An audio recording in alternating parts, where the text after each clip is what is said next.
Again, my name is Shioni Flegel. I'm the Executive Director at Housing California.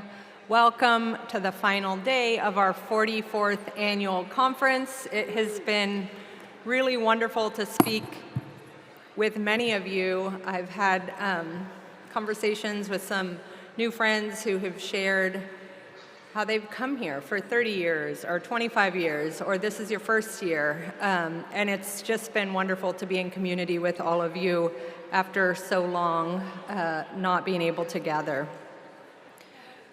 Yesterday, we heard from an amazing group of speakers in the morning and at lunchtime who shared their reflections, ideas, inspiration, and hope for our future, for our next chapter for housing here in California. Today, we're going to continue that conversation. We have a great lineup of speakers this morning, and then a wonderful crew of folks in the afternoon and many sessions in between, so we hope you stick with us to enjoy all of those sessions. Before we dive into a discussion about narratives and housing first and really building powerful movements and narratives that reflect the change we hope to see in the world, I want to thank U.S. Bank for serving as the title sponsor for this plenary. Please enjoy the following brief video while Vihar Sheth joins us on the stage. Vihar is the Managing Director of Affordable Housing for U.S. Bank, and he's going to share a few remarks.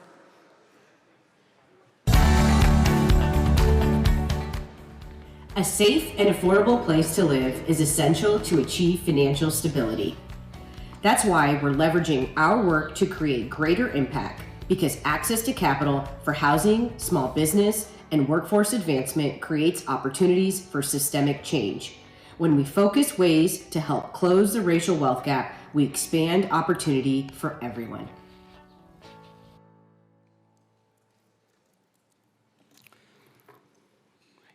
Thank you, Shioni. Good morning, everybody. My name is Vihar Sheth, and it's a pleasure to address you today on the final day of Housing California. I have the privilege of leading the affordable housing platform at U.S. Bancorp's Community Development Corporation, where we believe that everyone deserves an opportunity to achieve financial stability, and access to safe, affordable housing is an essential component. That's why for nearly 35 years, we have invested nearly $15 billion and provided over $3 billion in lending to help create over 91,000 units of affordable housing in this country. In addition to our commitment in the affordable housing space, we're also a leader in the new markets tax credits, renewable energy investments, state credit, and historic tax credit programs. And although U.S. Bank has been lending and investing in affordable housing nationwide for over 3 decades, California has always been a heightened focus for our firm, given our presence in the market and the sheer need for housing across the state. And more than ever, California is a focus for U.S. Bank as we continue our integration of Union Bank into the organization. I'd like to quickly touch on 2 topics before I leave you today. First is U.S. Bank's access commitment. In February of 2021, we launched our access commitment to help accelerate wealth building in diverse communities. Our primary focuses are supporting businesses owned by people of color, helping individuals and communities of color advance economically, and enhancing career opportunities for employees and prospective employees of color. We are increasing our efforts on foundational components of community and economic development where we can have the most impact. For example, access to home ownership, small business access to capital and technical assistance, community development lending and investment, branch services in California, environmental stewardship and commitment, advancing a diverse and equitable workforce, and supplier diversity. We are also building on this framework and early successes as part of our acquisition of Union Bank, reinforcing our continued commitment in the markets most impacted by this merger, specifically California. Which brings me to my second topic, our community benefits plan. U.S. Bank has a history of supporting equitable access to capital for the communities it serves, and now that Union Bank has joined U.S. Bank, we will build on the successes of both organizations and further our impact in the communities we serve. As part of our acquisition of Union Bank, we developed a 5-year, $100 billion community benefits plan. It's the largest community benefits plan in banking history. We are excited to deepen our commitment to the state and nationwide with this thoughtful plan and look forward to not only serving our loyal and valued client base, but also welcoming new clients and community partnerships through the integration process. We are committed to bridging social and economic gaps enhancing financial opportunities for people of color and those in low and moderate income communities, and advocating for policies that help us achieve these goals.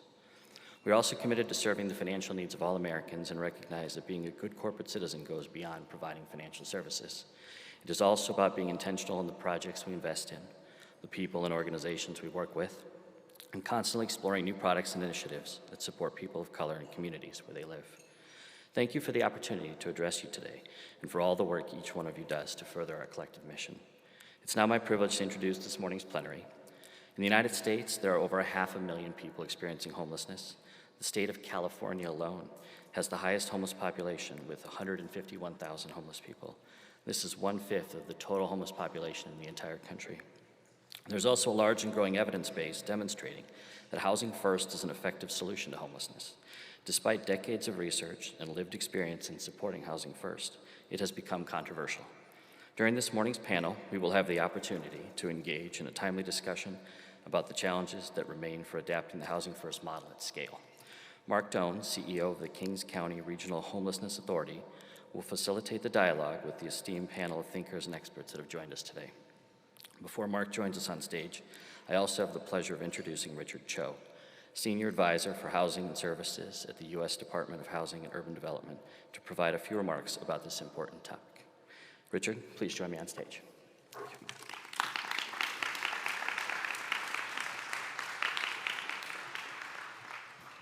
Good morning. Good morning. Good morning. Thank you. I'm really pleased to be here. My name is Richard Cho, and as was mentioned, I have the pleasure and honor of working for the Secretary of the Department of Housing and Urban Development, Secretary Marcia Fudge, and I send you all her greetings on her behalf. I was asked to be here just to provide a few really short remarks to really serve as the warm-up for what is going to be a really impressive panel of national thought leaders around homelessness and housing first. And I think, Unai told me, you're only going to have a little bit of time to speak here, but I actually jumped at this opportunity because I will take any opportunity to help support the work that is happening in this great state of California. How California's housing needs and homelessness crisis is America's housing needs and homelessness crisis. And it is HUD's homelessness crisis and housing needs as well. We know that our fates are intertwined.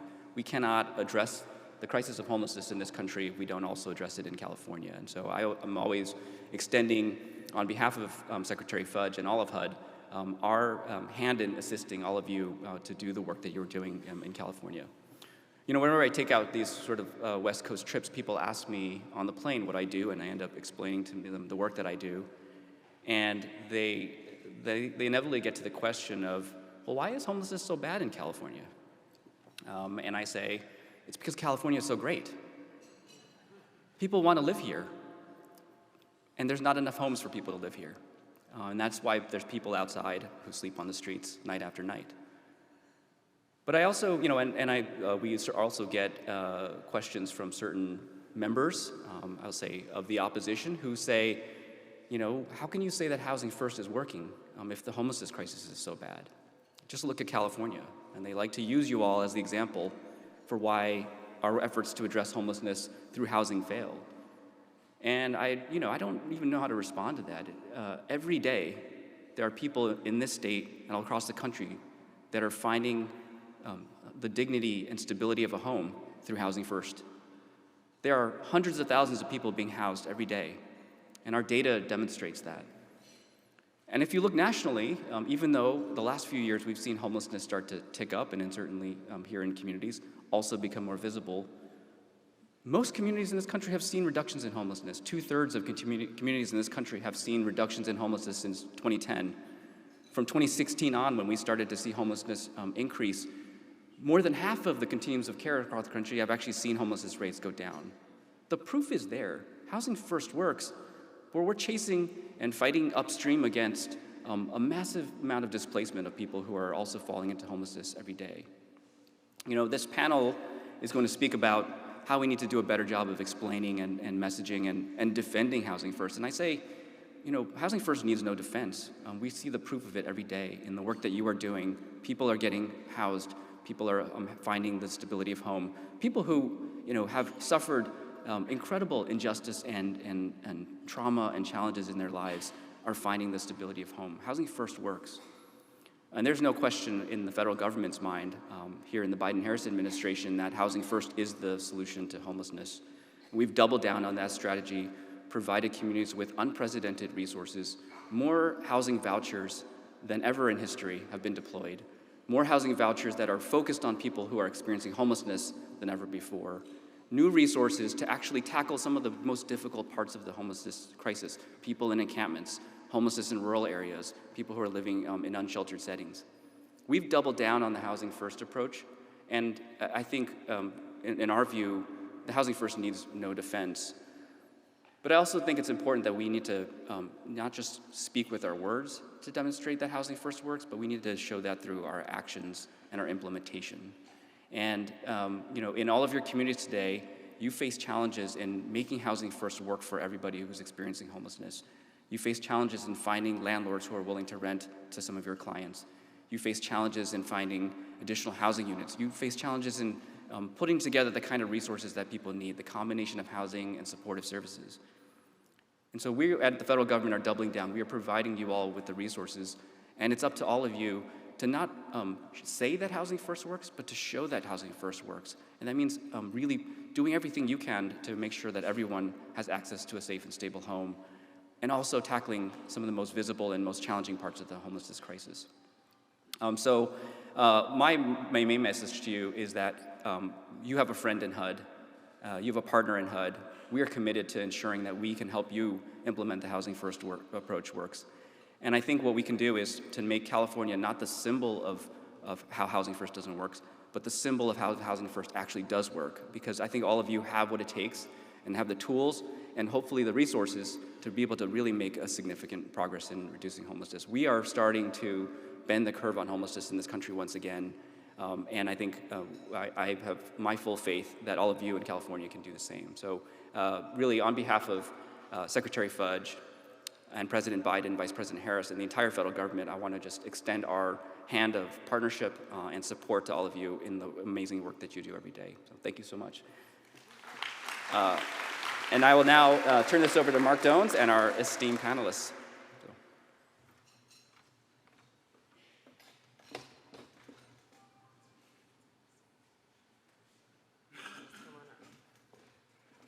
Good morning, everybody. Good morning, everybody. Good morning. Thank you. We're gonna liven it up. I think there's an extra, right? Do I need to go down? There's two extras, actually. With that. Is this good? Okay, great. I can't count. That's not what they pay me to do. Happy to be here with you all. My name is Mark Dones. I use they, them pronouns, and I'm the Chief Executive Officer of the King County Regional Homelessness Authority. I'm here with some good friends of mine to have a discussion about a fight that we are losing with regard to the narrative around Housing First. And we need to be really clear in this present moment that we are losing that fight. It is not going well. While what Richard says is correct, like the work in many ways should speak for itself, what we know about work is it doesn't speak for itself. It is actually incumbent upon us to speak for it, about it, and lift it up in the appropriate ways. And to the extent that Housing First is the sort of central tenet of our work, right? The core belief, the core philosophy, it has also become, as core philosophies often do, dogmatic, right? It's become ideological. And I think the question in front of us and the questions that I'm going to be asking my friends here is, how do we breathe life back into this dogma? How do we make it come alive again in such a way that we are not locked in these sort of, Twitterverse ideological back and forths, but rather we are centered clearly and consistently on the fact that in this country, the wealthiest country in the world, it should be default unacceptable that anybody ever sleeps outside. Yes.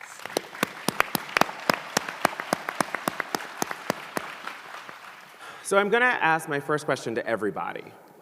which is, and if you could just briefly introduce yourself and tell the folks who they are having the pleasure of hearing from. But how do we start? If people eat a croissant and bail, I want them to hear at very least, right, like what you think the thing we need to do is to breathe life back into this discussion. And Marisol, I'll start with you. Great. Thank you so much, Mark, everyone. So excited to be here. My name is Marisol Bello, and I'm the Executive Director of the Housing Narrative Lab. And at the lab, we do this exact work. We are working to change mindsets about how people are thinking and feeling about housing insecurity and homelessness, because we know that we can't really move policy until we start to move people. And so to your question, Mark, I would say, I 100% agree with everything that Richard Cho said. He said we don't need to defend housing first, and we don't. So the opposite of always being on defense is go on offense. We need to tell an affirmative story about housing first. We need to show people how housing first works. And that looks like showing them how what communities are strengthened and how. Showing them those communities, showing them the neighborhoods, and ultimately the people that thrive and grow because of housing first. And we just need to go on offense. Thank you. Great, so excited to be here. Can't agree more. I'm Margot Kuchel. I am the director of the UCSF Benioff Homelessness and Housing Initiative, and actually a board member of Housing California. Use she, her pronouns. And I would agree that we need to go on the offense. I think we need to recognize that the opposition is actually not random people on Twitter, but it's actually organized, and that it is a little bit chaotic. Like I hear all the time, people send me things that I should hear that I think we need to actually define what they are proposing in opposition, which they are very clearly don't want to say, which is the opposite of housing first, is basically internment camps. I mean, that may be a little bit exaggeration, but like the opposite is forcing people to go through a system that doesn't work, forcing people to earn their way into housing, and that we need to say that housing first is what solves homelessness, and that when we solve homelessness, we actually all thrive. Maybe I'll stop there. Thank you. Great, thanks, Mark. Steve Berg, Chief Policy Officer at the National Alliance to End Homelessness. Happy to be here with all of you and to talk about this important subject. I think the important thing, as people have said, is we've got to describe what it is that we're doing. I mean, I think there's an additional advantage to doing it that way is there's some joy in it. Mm-hmm. It's not always like, oh, things are terrible, but we can look we can look around the country over many years and look at communities who have adopted a housing first approach, really put it to work, and really accomplished great things with this very difficult, for some people who haven't thought about it very much, seemingly intractable problem. You look at places like New Orleans after Hurricane Katrina. Thousands of people living in the streets, living in encampments, their homes have been destroyed, and the people running the city got together around a housing first approach, put that to work, and people got housed. The number of people sleeping on the streets shrunk and shrunk and shrunk until it was virtually down to nothing. These kind of successes, this is what we need to be talking about. Thanks. So, Marisol, I'm going to come to you next. You and I have had a lot of conversations. I feel like it's actually numerically only been over like a couple years, but I feel like I've known you for much longer. Maybe that's time dilation with the work that we do. But you and I have had a lot of discussion about story and about how, we want people to understand facts and figures and science, but they don't. And your brain is a narrative machine, right? Like you are a bipedal mammal and you tell yourself a story about you in the world, and you use that story to make sense of everything around you. And I'm a psychiatric anthropologist by training, and so my bit of wisdom for the day is like, I just want you all to know you lie to yourself about everything. Nothing you tell yourself is true. Like, inclusive of even just like literally how you look in the mirror. Like, there have been studies that are like, people describe themselves to artists, and like the sketch is not what you look like. Sometimes worse, sometimes better, and that is self-esteem. But I am curious what you think about what the story should be, right? Like, what is the metaphor that's gonna live for people about this work? Yeah, it's so true. So, you know, I've been reflecting on this a bit because we do talk about data and policy and wonk, and we really, things get complicated for people. And to Steve's point about how this feels intractable, people feel like you can't solve homelessness. So our job and part of framing and advancing the narrative is to help them understand it. And that means simplifying. And we automatically think, well, that's just dumbing things down. That's not what we mean. I mean, simplifying is really about taking out the unnecessary so the necessary can speak. And I actually didn't say that. That was a German painter who was talking about simplifying his art. But it's so true, right? It's so key. We want people to understand the challenges of being unstable and housing, living in housing instability. And so, you know, we did a session the day before yesterday with someone with lived experience, Turquoise Teagle, who is a powerful advocate. And Turquoise had been homeless. And Turquoise said, you want to know what it means to be homeless? You want to know what it feels like to be homeless? Go to your house tonight, leave the door wide open, and every single window in your house open, including your bedroom. Every single person here, like your reaction was like, ew, right? That is what it's like. And that was an example that's like real world. And we can all identify with that, even though some of us in this room may never have experienced homelessness. And so we need to, when we talk about show, right? Show, don't tell. I was a journalist for a very long time, and that was sort of like the key thing is show, don't tell. We actually mean show people in these kinds of metaphors, right? Show them what, in comparisons that they can understand. So my friend Margot uses this great, unbelievable metaphor to describe if you have musical chairs, right, and you have 10 people, 9 chairs, but one of those people has a broken ankle, and you play musical chairs, which of these people do you think is going to be the first one to lose, right? And so that's a metaphor to talk about when someone is experiencing homelessness who also has mental health challenges, who may also be using drugs, so that you're bringing someone in, you're giving someone an example that they can kind of relate to, right? I've been using a lot the metaphor lately to talk about the challenges around housing first of life jackets, right? We know life jackets work. If you are on a sinking ship, you want a life jacket.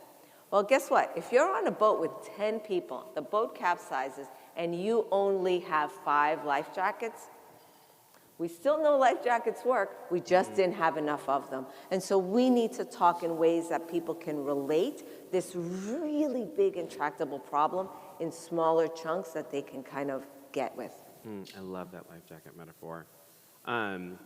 Steve, you know, you've been a leader on the federal discourse for a long time, and thank you for your service. I hate it. So someone's got to do it, and it's you, and I'm, again, like, truly, thank you.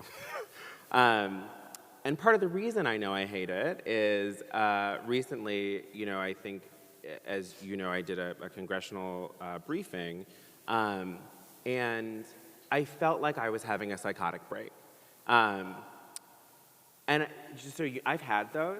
Like, I am one of those people who's experienced homelessness and has some mental health stuff. So, like, if I say I feel like I'm losing my mind, like, I am well aware of what it feels like to lose your grip on reality. And during this hearing, some of the questions that we got from people who were supposed to be on our side were bananas. Like, you know, like, where, like, you know, and so I'm curious what your perspective is about this sort of increasingly ideological and increasingly partisan sense of the discussion around housing is on the Hill, and what can you tell us about the ground we've lost there and where you see hope? Okay, well, a couple of things. I mean, yes, it definitely has become partisan. There was a point in 2019, 2020, where one party decided that it was a way to criticize mayors and community leaders of the other party to talk about how much homelessness was in those communities. And I think some of those places are in California. People know what I'm talking about. I mean, I understand your experience with the congressional hearings. I would say that one of the advantages of working in Congress is a place where being right helps more than it helps in some places. So that's an advantage we have about housing. We're right. We are right. And there are people who will listen to that and take it.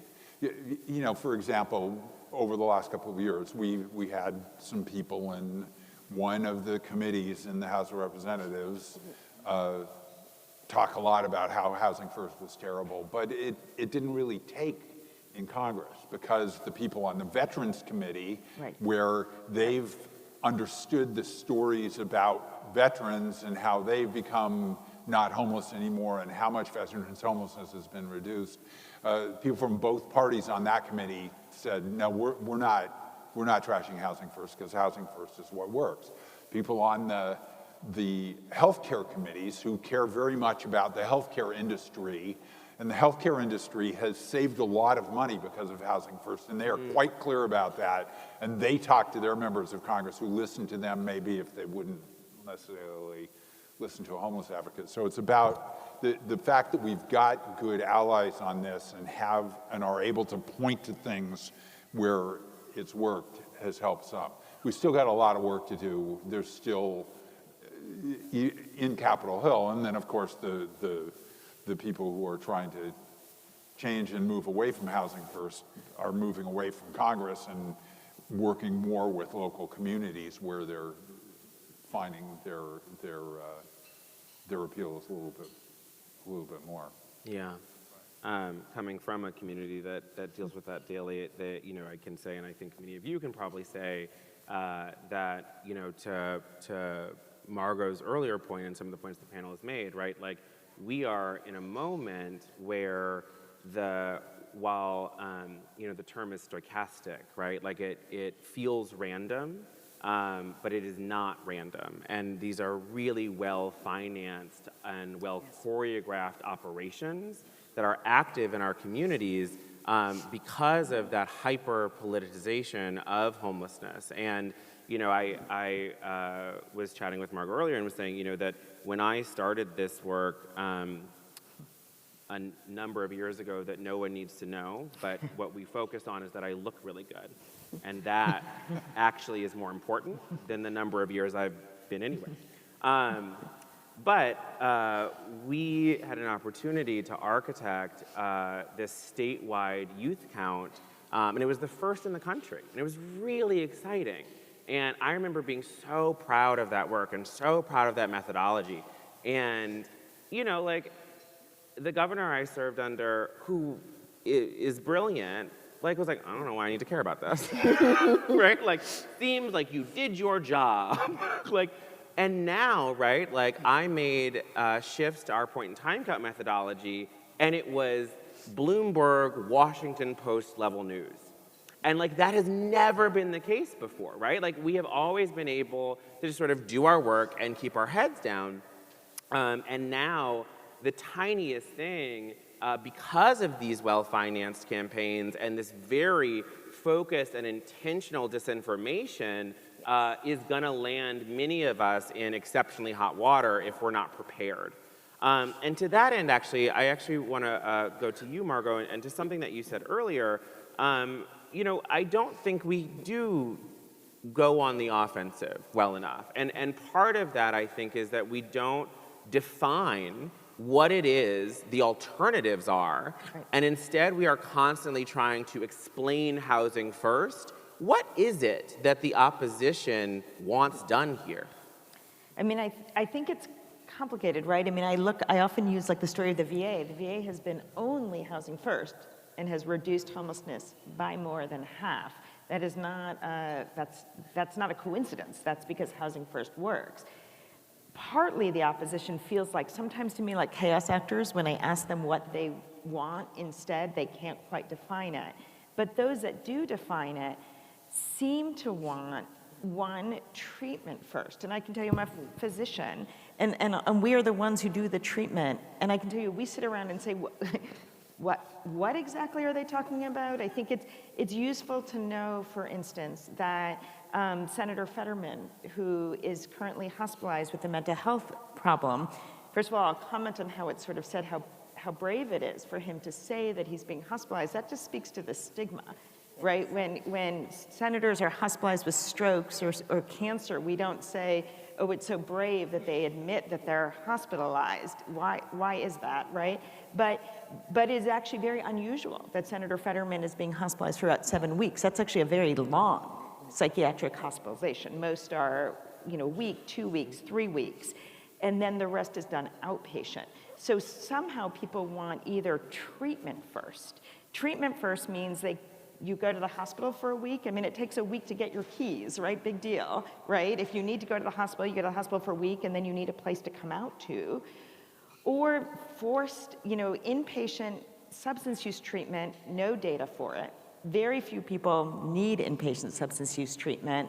And if they do, we know that they need a place to go to as soon as they come out. But I also know, as a physician who does a lot of substance use treatment, it's really hard to get people to engage in that conversation when all of their doors and windows are metaphorically open, when they're outside, right? So I think what people want is, you have people like Marbut, who was the ICH head under the last administration, who has a system where you basically, you sleep on pallets outside, and then if you earn your right, you sleep on a pallet inside, and then if you earn your right, you get a bed, and in the meantime, people who aren't earning their right are getting sent back to the first part. I don't think most people of good faith actually want that. What we know is if you offer housing to people, they take it, and if they take the housing and you make services available, they take those services. That's what we're trying to do. What they're trying to do is either ill-defined, or it's like this punitive treatment first. And again, as someone who does treatment, we have no idea what they're talking about. It doesn't really work. It just doesn't work. And so I think it's really this sense of like we shouldn't give people because they don't deserve to be housed. Who doesn't deserve to be housed? Housing isn't something you deserve, right? Housing is something that lets you thrive. So I think that is the problem, and sometimes it feels lonely. And all of us who are on the defense, we get called names, we get called, this or that, because the offense is organized, and they really don't want it. This is a great blue-red issue, because homelessness is more common in areas that have more income inequality and that people want to live in, and that the housing hasn't kept up with them. Those tend to be blue areas, and I think that's why it's become so partisan. I housing first. George W. Bush's administration was one of the first ones. That was not like a radical San Francisco lefty, right? And we've lost that thread. Yeah. I think, there's something that you just said that, a lot of things that you just said, it's quite common with the conversation with Margot. You're like, I want to pick a thing to talk about, but it's most of the things you just said. I think it's really important that folks be clear, one, right, in terms of how to communicate effectively, when you are responding to something that is bananas. You almost quoted Hamilton there, which I like, which is you don't have a plan, you just don't like mine. Right. And I think sometimes we need to say that, right? Which is just sometimes rather than continue, love our people, but we, myself included, we do be talking. And sometimes your best defense is shut up. Yeah. Just stop talking. like, let your opposition continue to speak so that everyone can be like, wait, what? Because, like, if I ask the folks in my community, right, like, hey, do you have an encampment plan? Right? Like, because I notice that you really hate what I do. But, like, what's your plan, right? There is a silence there, and then, like, the things that come forward sound bananas to anybody listening. And so I think, like, that sort of, like, let's just all shut up a bit is sometimes a really effective communication strategy that we don't deploy enough when the opposition is dumb. Mm-hmm. The second thing that you just said, I mean, like, sometimes you just let dumb, whatever. In the words of my community, like, they gonna show their ass, and you just let them do that. So the other thing, I am black all the time. The other thing that I heard you say that I think is really important is that I don't think we say clearly enough because it sounds hyperbolic, but there is a savagery in what is formulated on the other side that should be called out as a kind of cruelty that we have not seen outside of wars we condemn. And to say that the solution to homelessness is anything that I could run a paragraph on and put it next to a paragraph describing an internment camp, and you would have to work to find the differences, is an indictment in and of itself. And we don't, I think because we are nice, good people who don't like to get in ugly fights, we don't, frankly, lean in sometimes to saying, like, we need to discuss this as what it is. And if you, as Robert Marbut have proposed, a way where you sleep outside and do chores to earn your bread, I know what that is already. I know what that is already. I am not in search of a name, and the shame that anyone thinking that is a solution should feel should be sufficient as an argument without me having to do anything beyond name it. And then the last thing that I really want to lift up that you just said that, again, I think is really critical is this idea that there is a path for people to treatment of any kind that isn't going to involve the creation of stability. Right. And what I will say is, and this is where I think, this sort of narrative of who's telling the story, and this is why I would say it's so critical to incorporate the voices of lived expertise in these discussions, because what I can say, actually clap for that. Louder. Yes. 100%. What I can say is that the last time I was hospitalized, I was not able to return to the home that I was in, but I knew where I was going because I had a network strong enough to hold me when I fell. And psychiatric hospitalizations are typically quite short. I was in for under a week. Yeah. And if I had been petrified that entire time about what's going to happen when I get discharged, where am I going to go, I couldn't have done any of the work I needed to do to stabilize, right? And I wouldn't have been able to continue that work if I hadn't been able to then be in a home, right? All of that together, I think, forms the foundation of a communication strategy that we could use collectively to shift off of the defense and to begin to be quite clear that it is not worth this nation's time to entertain internment camps as a solution to any problem we're having.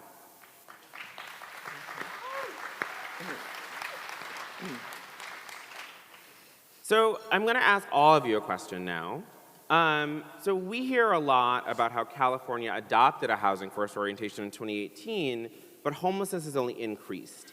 And so taking what we have just discussed as our foundation, right, like what we might begin to do instead, I'm curious, because I'm sure these folks hear that all the time, right? Like, well, it's only gotten worse and you're a part of it. So, like, you must be wrong and bad.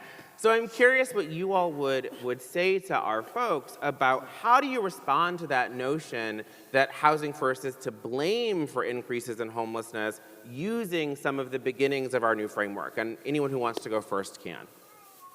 I'll go to you. You're California. I'm a Californian. This is what I would say.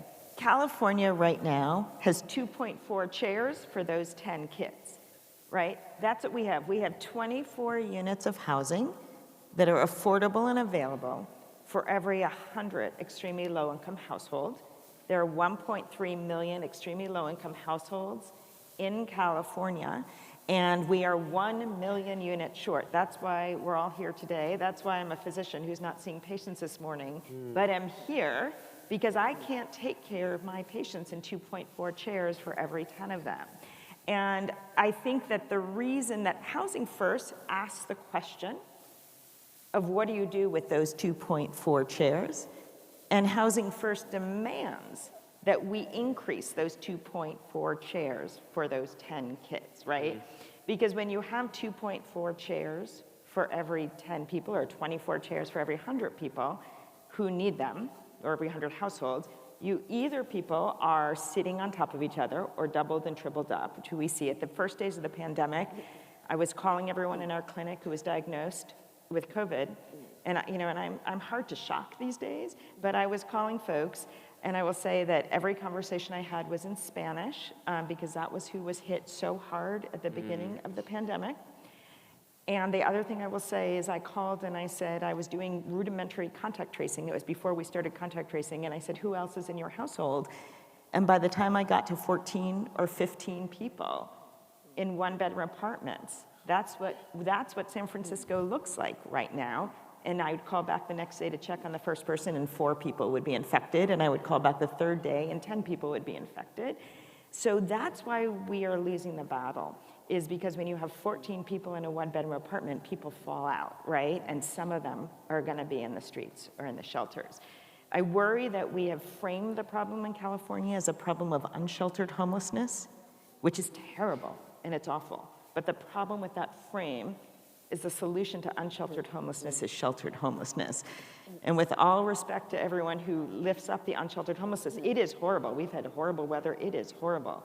But the problem we should be lifting up is our homelessness crisis. The reason we have it is not Housing First. The reason we have it is we have 2.4 chairs for every 10 kids.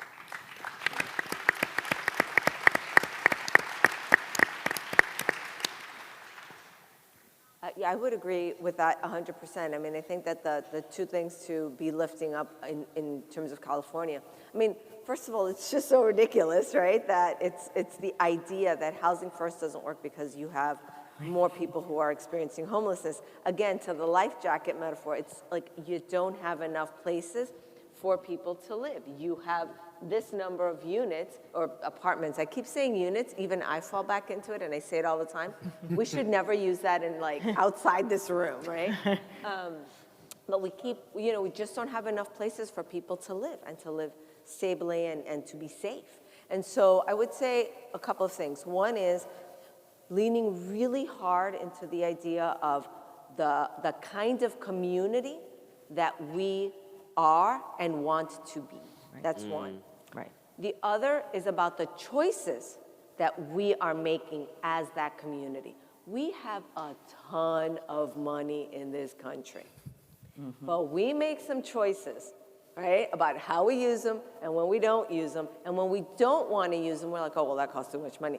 And yet, we're spending gajillions of billions of dollars to save big, giant corporations, right? And so we need to highlight the choices that we are making as a community to save our people in these neighborhoods and in these communities, because when we do that, it's not just an individual person, an individual family.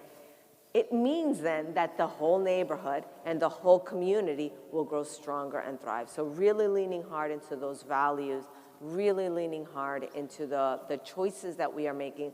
And then the last thing is the words we use matter, right? And so the idea, we started this conversation talking about metaphors, right? The metaphor that Margot just used about chairs, the metaphor of life jackets. honestly, I don't know how many of you during the beginning of the pandemic were looking for toilet paper. Yeah. Oh my God. There was a shortage of Yeah. everything under the sun. Why would you take me back there? Sorry. But what I'm saying is everybody understood for the first time, Yeah. like some real shortages, right? That's every single day in housing in Yeah. California. That's a metaphor people can kind of understand. And so I think that the words we use matter. So the last thing I'll say to that too is if you're all like, well, what words are we using, what words don't we use? Housing Narrative Lab has a message guidance, Yeah. and our friends at Shift the Bay up in Northern California are coming out with a message guidance as well around how to talk about some of these issues. So you can, there's a lot of guidance from those of us that are doing this work to help you like on the ground apply the things we're talking about so that they're not theoretical, they're actually the ways that we talk about this in all of our communications. Every memo you write, every proposal you write, every press release, every time one of your service providers goes out and talks about it, like we can all, every single one of us in this room, apply those lessons. And I think the other thing is just like tell the story, tell the good story. Yeah. You know, it's like Yeah. you've got 2 chairs for every 10 people. Yeah. But people are, if you only have 2 chairs, how many lives can you save with those Right. 2 chairs? People are out there every day saving lives with those 2 chairs that Yeah. they've got. And it's important to give people credit for that because it's hard work and it's depressing if you don't ever talk about what's good. But to let people know, you know, Yeah. this is what this is a group of people that's doing amazing work without enough resources. If they got more resources, they could do more. Yeah. So I think the stories about what's working is good. At the same time, Yeah. you know, we've got to do a lot more, and there's no doubt about that. Yeah, that really resonates with me. You know, I for folks who aren't aware, like, so the agency I run has, you know, it's responsive to homelessness in King County, Washington, which is, I think, the 12th largest county in the country. We have 39 cities, inclusive of the city of Seattle, unincorporated territory. We literally run, like, you know, as many of you do, ocean to mountains in terms of topography. Like, everyone thinks about Seattle, but we're 80% rural. Like, we got a lot going on. I was in a conversation recently, and someone, you know, was saying, and I also, you know, I had just taken a vacation, so I was feeling feistier maybe, which for those of you who've interacted with me at all, I'm always pretty feisty, so that's no one should talk to me when I get back from vacation for at least 2 weeks. Like, let me get depressed again. But, you know, someone was saying, like, you know, something along the lines of like, oh, well, we have to do better. We have to do better. Like, you know, like the authority has to do, and I don't know why, but like something happened and I was just like, you know what? I'm not gonna do this. Like we have a staff of 100 people trying to respond to a problem that is 60,000 people on a budget that pencils out to roughly $15 per person per day. Like, the fact that we get anything done is only because these folks get miracles accomplished from 9 to 8, because they're not working 9 to 5s. And I think that's also part of the shift, right? Like, so there's something there about, like, one, telling the story of, like, our accomplishments because of joy and because we deserve to be proud. We do. We deserve to be proud of our work, and particularly frontline staff deserve to be proud of their work, right? But 2, I think it also, like, I watched the room change as people had to be like, oh, I guess that's right. Like, and then, you know, I had a follow-up discussion with a couple folks, electeds actually, who were like, we need to do better. Yeah. Like, we need to do better about, like, locking arms and saying, like, we're doing the best we can. Yeah. And, like, in order to do better than that, there's gonna have to be substantial shift in what we do. In terms of how we talk about revenue, in terms of how the system is structured, in terms of whose voice it centers. But all of that, right, needs to be inside of the container of, like, this is not bad work that is happening right now. And I think that Yeah, we can clap for that. I think that's really important because, again, so often I feel like, we're on this defensive path, and it's like if you walk into the kitchen, you're like, did you eat these cookies? And I didn't eat the cookies. You ate the cookies. Like, that discussion, you sound like you ate cookies. Like, you could have just had celery. You sound like you ate cookies. Versus, like, again, saying, like, I'm not going to start this from a deficit place of shame about the fact that, like, you have asked me to accomplish something impossible, and I have damn near done it. Okay. Last question. Yeah, in terms of time. And let's go big on this one. So a lot of the conversation around homelessness often centers around rights, and we've talked about this, like this idea that housing is a right. And I don't know if any of you know this, but like the phrase housing is a human right holds atrociously in this country. Like, just awful stuff. And I've always found that really fascinating because, I mean, this country is bananas. Let's just say that. But like, one of the things that has struck me as really, really strange is, like, if you look at the constitutions of other countries, which is a thing that I do because I'm so fun at parties, they have lots of rights for people. So, you look at constitutions that have rights to health care, rights to retirement, rights to pursue life in ways that are going to be fulfilling. And our Constitution actually, like, from a positivist perspective, enshrines really two rights, which is the right to free speech, which, like, okay, and then the right to guns, which maybe not okay, to be honest. And the rest of the Constitution is actually about commerce. I mean, truly, right? Like, if you read the Constitution, which, again, truly encourage, learn your government, it's a bummer. Most of it is like, who gets to decide what trade deals, and then a couple clauses about whether black people are people, which also exciting to have to put that in. But that has become, that mindset is foundational for us, right? Like, we don't think anyone deserves anything. Like, and this idea that is embedded in the American ethos of, like, you get born and the rest is struggle is really strange if you take a step back and consider it in, like, the world landscape of, like, what do people think life is supposed to be? And so I want to sort of close with some discussion on this because I think it's really important to situate a discussion where we say, like, housing for all, right? And we believe that, but we're doing that work in a country that fundamentally thinks struggle for all. And so, like, how do we have that discussion? And, what is our responsibility as folks working on a subset of the struggle to name the broader, perhaps, perversity in the American psyche? Small question for close.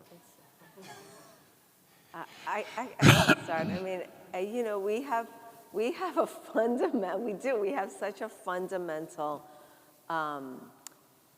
problem with how we think about thriving.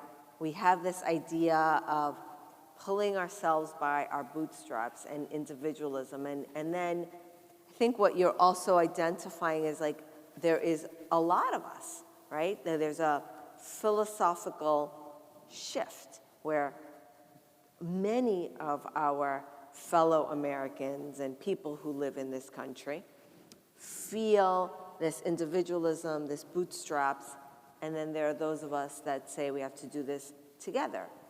Government has a role, right? All of those other pieces. And so that clash means that then when we are talking about these issues, we have to think about, talking about things in terms of basic needs. We have to think almost like, I mean, not almost, we have to be organizers, right? And organizers use sort of the ladder of engagement. And so bringing people in by the thing that we share, the value that we all share. So I think most people, regardless of where they are on the philosophical and political spectrum, understand that shelter, housing, is a basic need, like the food that we eat, the air we breathe, the water we drink. The gap is that they're not there yet at housing as a human right. And so it's not that we can't get them there. There are people, particularly those folks in the middle, that we can move there because those folks believe like housing is a basic need. But when we start off and say housing is a human right, it like shuts them down immediately. And so bringing them through that ladder of engagement, bringing them through that engagement so that we maybe start off with them saying, well, would you agree that housing is a basic need? Yes, because why, right? I mean, if you're on a deserted island, the first thing you're gonna look for is shelter, right? And so moving them through that so that they can eventually get to housing as a human right. Think of it like when you go on a first date, right? You are like, I'm really cute, I'm a nice person, whatever, you know, all the great things. You're not gonna tell them about all the like crazy banana stuff you do right from the get-go. You're not right? supposed to do that, you're saying. This is good feedback. Just, and so, right? So we need to start thinking about when we talk about housing in that kind of way as well. I think the other piece that I just want to mention is that because of this ethos around pulling ourselves by our bootstraps, when it means that, you know, I am a gajillionaire and I did this by myself, even though my dad gave me like millions, hundreds of millions of dollars to get my business going, but whatever.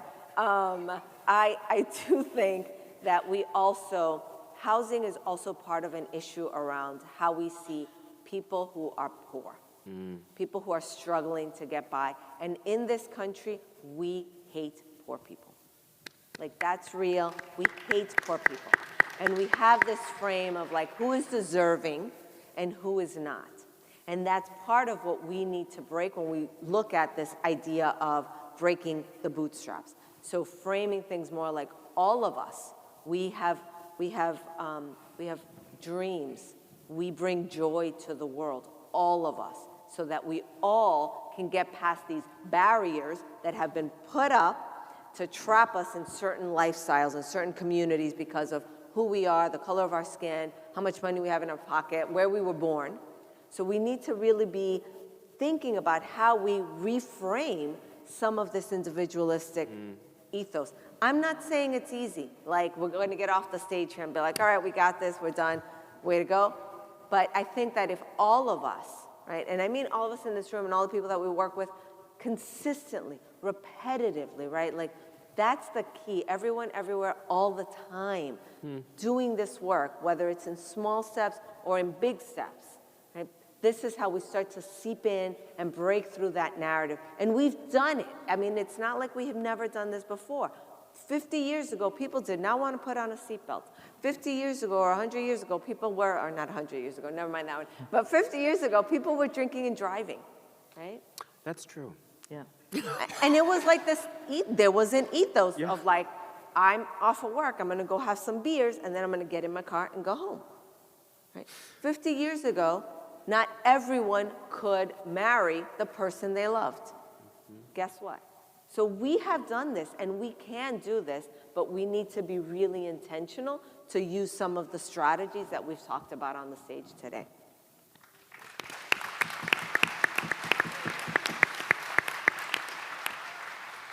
Okay. I think two things. Agree with all that. I think, as you can see, I don't have a lot of like empathy for the chaos actors who are out there, but I do have a lot of empathy for people of good faith who are looking at this problem and saying, oh my God, this is awful. My kids are walking through homeless encampments. I'm worried about what I see. I don't want them to see that. I have a lot of empathy for that. I believe housing is a human right. And I believe that all of our attention should be focused on those who are suffering the most. And the people who are suffering, let's be clear, are the people who are homeless, not the rest of us. But I don't think we win by that strategy. You probably read the article in the New York Times about Phoenix and the encampment and the small business owners. So I think we need to speak a language that speaks to everybody and acknowledge that this isn't working. And that then the twist is that we all thrive when everybody has a safe, stable place to live. Communities thrive, you will thrive, businesses will thrive. And I think that using that language and not alienating people who are of good faith, chaos actors, whatever, but they're mostly, the chaos actors are bringing in people of good faith who are looking and they're scared and they're worried. And so I want to say it. I would say the one other thing I will say is that I am like the white lady here, want to just acknowledge how racialized and racist this conversation is. And I start my talks by saying I live in subsidized housing. Because I do. And people look at me, right? People look at me and they're completely confused. I'm a physician, my husband's a lawyer. We live in deeply subsidized housing because we're lucky enough to own our house. And because we own our house, we got this absurd, huge tax break, right? I'm the granddaughter of refugees, Holocaust refugees, and our family's propulsion into the middle class was because we were racialized as white, they were able to buy a little house and that increased in value. But the reason we've subsidized housing for white people is because we believe that housing stabilizes communities. So I also use that language. I come out and say, I live in subsidized housing, but in what moral universe do you subsidize my housing? And you don't subsidize the housing of the wonderful people who I take care of in my clinic.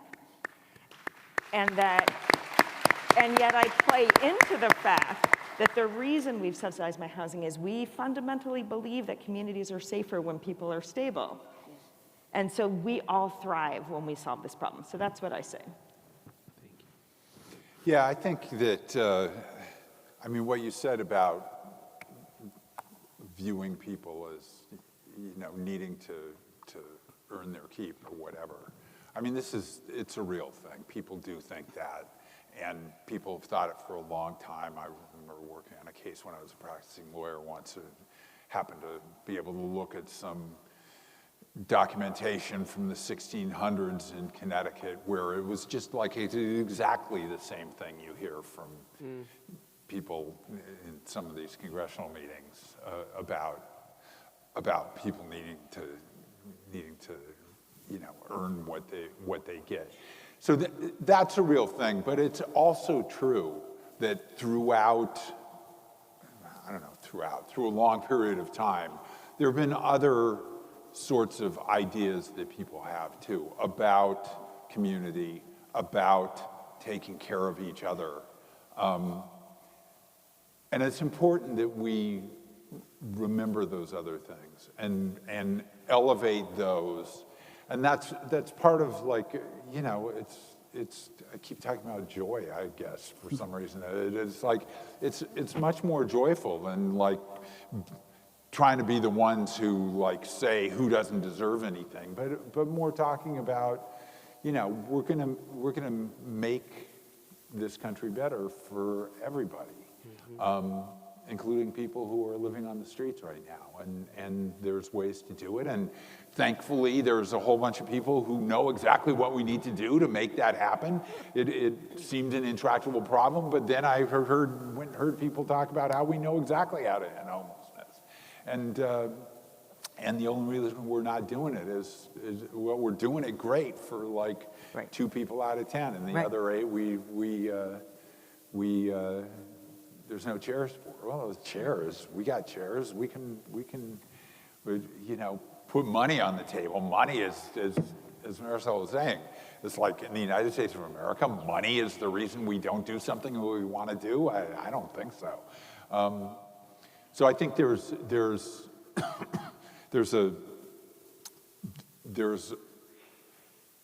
positive things to work on, to seize on, and that's at the same time we need to grimly oppose some of the terrible things that people are talking about, because they do lead to places we just don't want to be. At the same time, we need to always be talking about we know the solution to this problem. Yes. The problem is worth solving. Yes, We're all going to be better off if we solve it. yes. And we know what to do. Yeah, exactly. Thank you. And just like that, we're out of time. I want to thank my friends and colleagues for spending this hour with me. I want to thank you all for being such a great audience and for the work that you do. And because we've talked so much about bootstraps today, I'm going to take the brief moderator's liberty to close and just say there's a quote from Dr. King that I love, which is, how cruel it is to tell a bootless man to pull himself up by his bootstraps. And we can clap for Dr. King.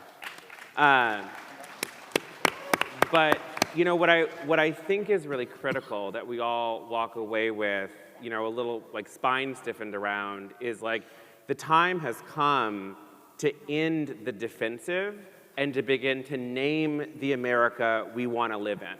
Yes. And it isn't the one we're in today. And if we allow ourselves and our work to be defined by those who want this America, then we won't get to where we know we need to be. And so I would encourage all of you to step out of this emboldened and really clear that it is not for us to be on the defensive about saving people's lives. It is for them to be on the defensive for endangering them to begin with. Thank you. All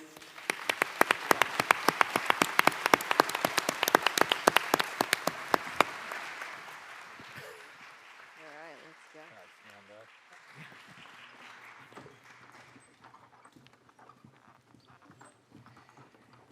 Thank you again, Mark, Marisol, Steve, and our wonderful board member, Margot. That was a wonderful discussion and one that touches very close to home. I don't know about others in the room, but I know that when I became a parent, one of the most challenging sets of conversations I would have with my kids was really trying to explain to them why people slept on the street and why we weren't all enraged about that as children, it was so intrinsic that everybody needs a home to thrive, and we should all be invested in resolving that. So it's fascinating to be in the work and to experience just how hard it is to help other people hold that very intrinsic value that I believe most of us come into the world holding. So thank you for your insight and wisdom about how we navigate that, how we draw on our strengths, how we lift up our assets, and how we really celebrate the success and progress that we can make together.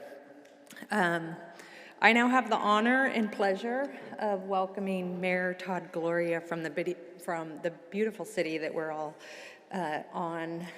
Mayor, our participants have pulled me aside repeatedly over the last couple of days and told me we will never be in Sacramento again because we have to come here every year. So thank you for hosting us. Just before I bring you to the stage, a couple of quick housekeeping reminders. The exhibits are going to continue this morning. We're going to have some movement and exercise here for about 15 minutes after this session. And we really look forward to seeing you back here at noon for the lunchtime plenary. We have a great group of folks who are going to be talking to us about how we really build a powerful and forceful movement grounded in solidarity. So with that, I would like to officially welcome the Mayor, Mayor Todd Gloria, to come up to the stage and share a few remarks with us.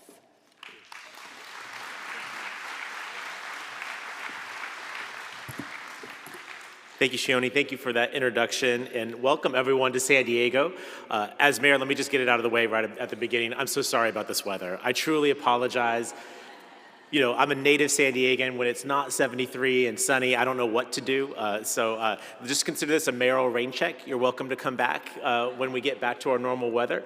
But I'm grateful that we could have maybe colder temperatures so we can get all of your fabulous minds and all these great leaders from across California in this hotel to work on the biggest issue facing the state of California, I would argue the nation, which of course is the provision of more housing for working and middle-class families and low-income folks. As the chair of the California California Big City Mayors Coalition, as well as a trustee with the U.S. Conference of Mayors, I think I have a unique opportunity to really see this issue playing out in cities not just in California, but all across this country. And I don't have to tell this audience that the fact of the matter is that housing and homelessness are playing out across California and across the nation. It's a story for red states and blue states, urban cities, rural cities, and the coastal parts of our country, and of course on the inland parts as well. You know, I often hear the fiction that this is just a big city California thing. That is not true. I was at a U.S. Conference of Mayors meeting back in January, and mayors of small towns that don't have the infrastructure that we have in terms of housing trust funds, inclusionary housing policies, are all grappling with this issue and looking to other mayors to figure out the problem. And the problem is simply, of course, that we haven't kept up with the production of housing. And that is without question the reason for so many of the challenges, not the least of which is homelessness. This is the #1 topic that is raised to me when I go about the community. I was just at a commemoration of the 50th anniversary of the end of the U.S. war in Vietnam, and I was out on the deck of the USS Midway, out on our bay. You understand why I'm still frigid and sort of shivering a little bit because it was so cold. But even in that very austere and very solemn occasion, individual talking to me about our homelessness crisis and what am I going to do as mayor of this city to address it. And I raise that just to point out just how pervasive this question is, and I'm grateful to be in front of a group of folks who are interested in actually trying to solve this particular issue. And I'm proud to say that here in San Diego, we're doing our part to try and address it aggressively. It's my #1 priority, and I think we have a few results to show for it. We have increased shelter bed capacity in the city of San Diego by nearly 70% over the last 2 years. Mind you, the last 2 years, middle of a pandemic, supply chain and workforce issues, yet the fact that we've made this a priority and we've been diligent about expanding capacity is why we could add almost 700 additional beds to our system, which are serving people every single day in our community. We've expanded street outreach across the city, not just in our downtown area that has classically been home to homelessness encampments, but really across every one of our 9 city council districts. And we've laid in heavily in our homelessness prevention. I know many of you are deeply involved in this work.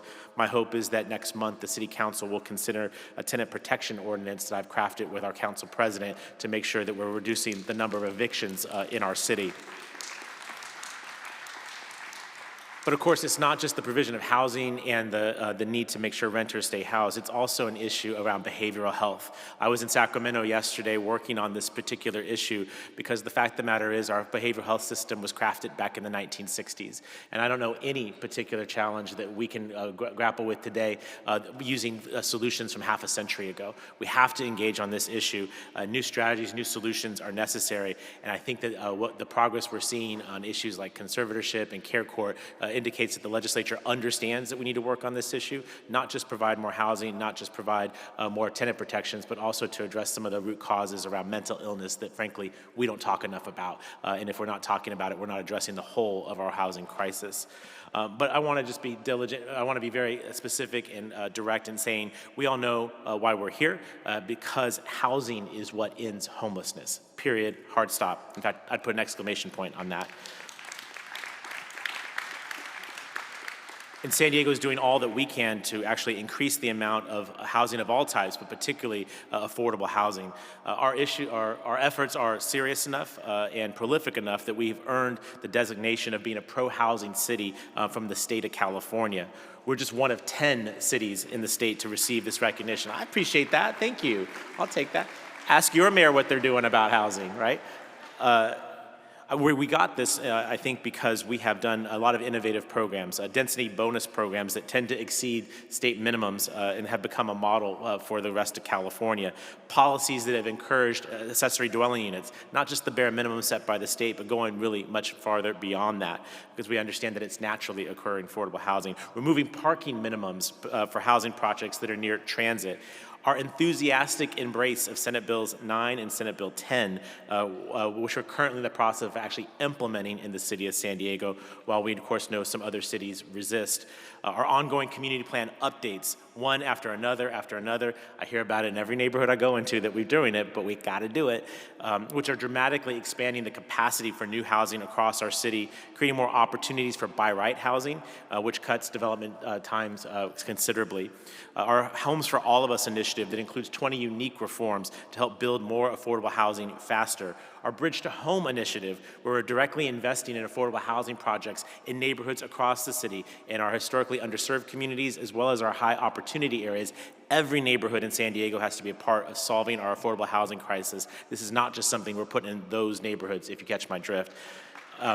And that's yielding 900 additional units, 232 of which to date are reserved for people who were previously experiencing homelessness.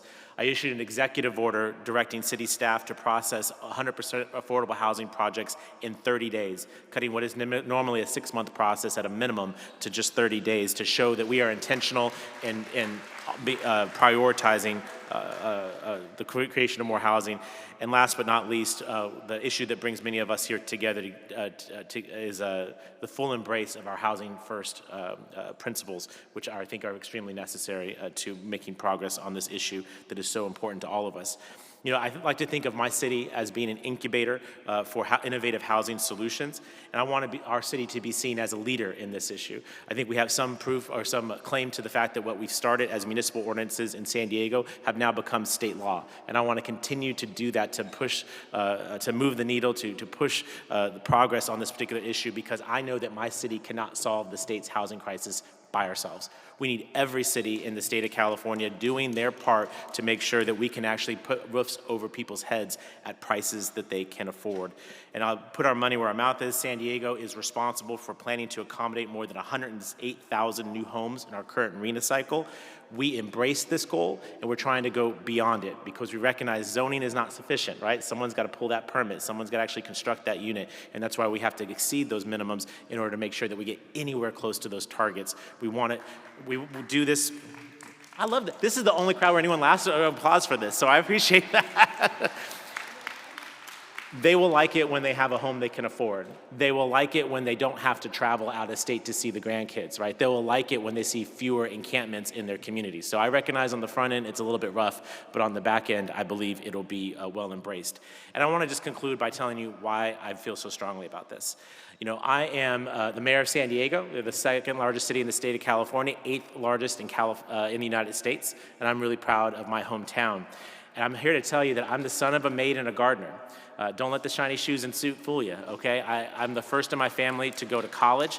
My mom and my dad worked their fingers to the bone in hotels in Mission Valley and other places to provide a life for my brother and I.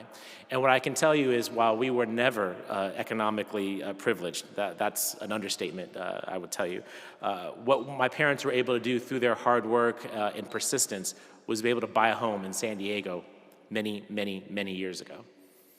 I ask you whether or not a maid and a gardener can afford to buy a home in San Diego or frankly almost any city in California in 2023. We know the answer is no. But I reject that we accept that as being our fate in this state. I believe that we have to create the circumstances to allow more working class people to see a future for themselves, to be able to raise a family in this community, to build wealth, to buy a home, to be able to lay down roots and to make sure that they can be a part of this state's economy going forward. And so I came home to be mayor to make sure that we're doing that. And all the initiatives I just shared with you a moment are the way that I'm trying to actually execute upon that vision, to send a message of opportunity for anyone who's willing to work hard, that they will find a place for themselves here in San Diego, that they will literally find a home that they can afford in my hometown. That is what we're trying to do. And I will tell you it is not easy.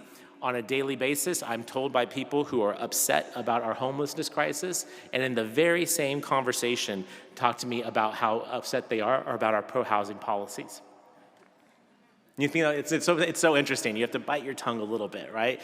You can't be upset about an encampment on your sidewalk, but also simultaneously oppose more housing production.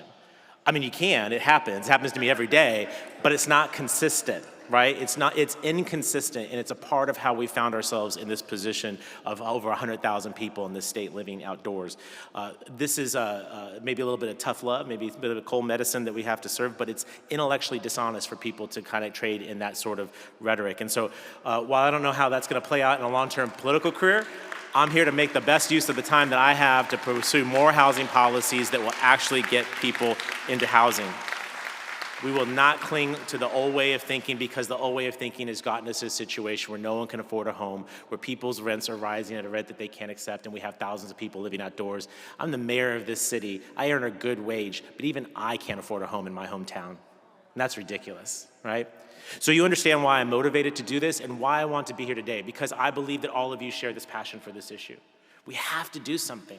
We have to do something. And I think opportunities like this, thank you Housing California for bringing us together to be able to trade those ideas, what's working in your town, what's not working, how can we replicate what's working in your community, in my community. When we do this work, what we're doing is not just updating municipal codes and passing state laws, those are important, but what we're doing is sending a message to today's maids and gardeners and school teachers and police officers and librarians and clerks and grocery store workers that we are willing to make a place for them, that we are willing to create a space for them to be in this great state of ours. And so I am passionate about this issue. Hopefully that's coming through. I know that your passion about this issue is evident by your presence here today. And my simple ask is to continue on in this work until we get this right, until that message of hope and opportunity are received and experienced by everybody in the state.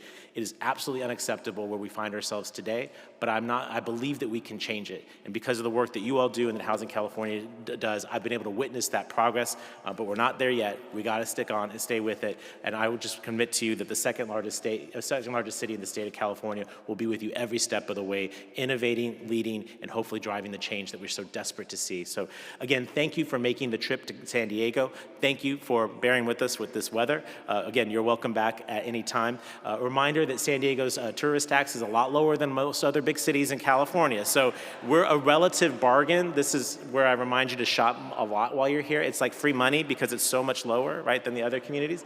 And hopefully while you're going about our great city, you'll see some of the progress we're making. You'll see some of the cranes in the air. You see some of the urban infill housing, some of the naturally affordable housing, some of the missing middle housing. And you'll take that idea and that inspiration back to your city and find a way to replicate it in your community. When we all build more housing, we're all better off. Thank you all so much for being here today.